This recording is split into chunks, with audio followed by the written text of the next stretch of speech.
Thinking critically about news commentary.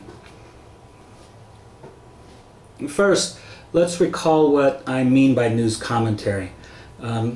It's probably the least often heard term for what I'm talking about.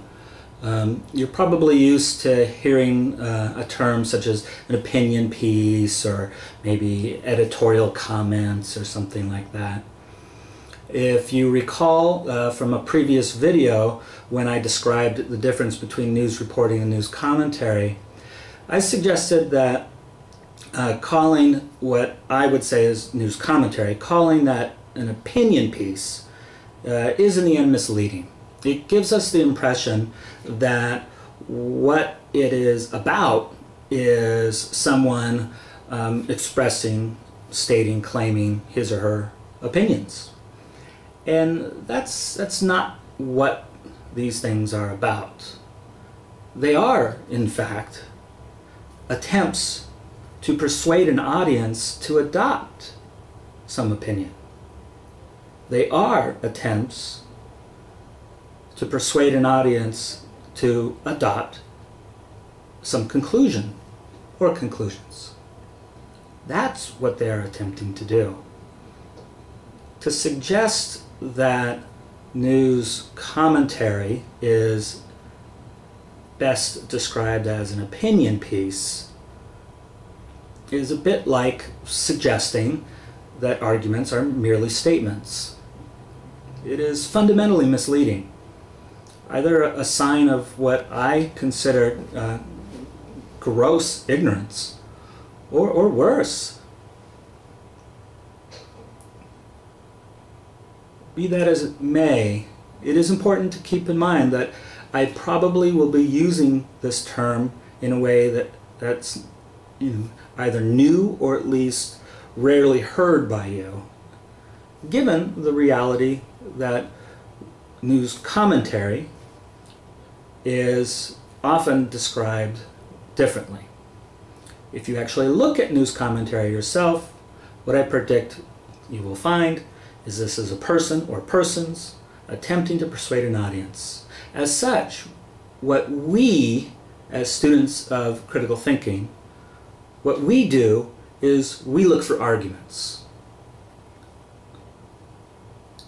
If I'm reading an editorial, if I'm reading a column, if I'm reading a letter to the editor, if I'm listening to the radio and talk radio, if I'm, say, watching some interview program on cable TV and I hear commentary, what I do is I listen for the arguments, or I read and look for the arguments.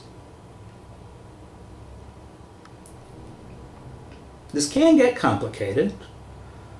Unlike advertising, news commentary commonly has multiple arguments that actually have different conclusions. You'll find that sometimes in advertising. You will commonly find that in news commentary. So, in some sense, it's the same task we've been looking at. It's just a little more complicated.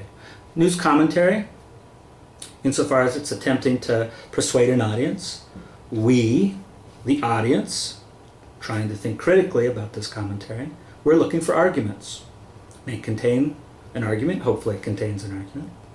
It may contain multiple arguments. It may contain multiple arguments, each of them having a different conclusion. It may contain a series of arguments. These are arguments that are that are independent of each other. They may contain what's called nested arguments, where you'll have reasons to believe a conclusion, and then that conclusion is one of the reasons to believe another conclusion. It can get pretty complicated. Nonetheless, same basic task. You're looking for the arguments. Where's the conclusion? Where's the premise or premises? Once you do that, then we want to start asking questions like, well, do these premises commit fallacies? Do they have any premises that are flawed because, say, they commit a fallacy of language? as the way I like to say it, these premises fail to address the issue because there's some problem with clarity. Maybe it's vague. Maybe there's a vague comparison. Maybe there's a weasel word. Maybe there's hyperbole. Maybe the premises fail to address the issue because these premises in the end are irrelevant. Maybe guilty of a personal attack or poisoning the well or any other form of ad hominem attack. Maybe it's guilty of appeal to tradition or appeal to novelty. Maybe commits a bandwagon. Maybe argument relies on a straw man misrepresentation of another person's claim or argument or their behavior. In some sense, thinking critically about commentary is just the same task that we've been doing. We try to identify the arguments, and once we find the arguments, we look at the premises and we start assessing those premises, and we start looking for fallacies. And we're doing that hoping to sift out the fallacies, find out if in the end we actually have any premises providing clear and relevant information, hopefully that sufficiently addresses the topic, but if not, at least we can learn a little bit along the way.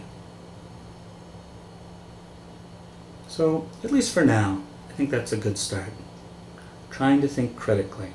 Again, I want to stress, as I did with news reporting, it's important to remember that even if we are evaluating someone else's commentary, in the end, we're doing this for ourselves insofar as when we read this commentary, we're trying to make sure that we don't jump to any conclusions based on any unclear language, irrelevant information, or some other fallacy. In the end, that's what it's about.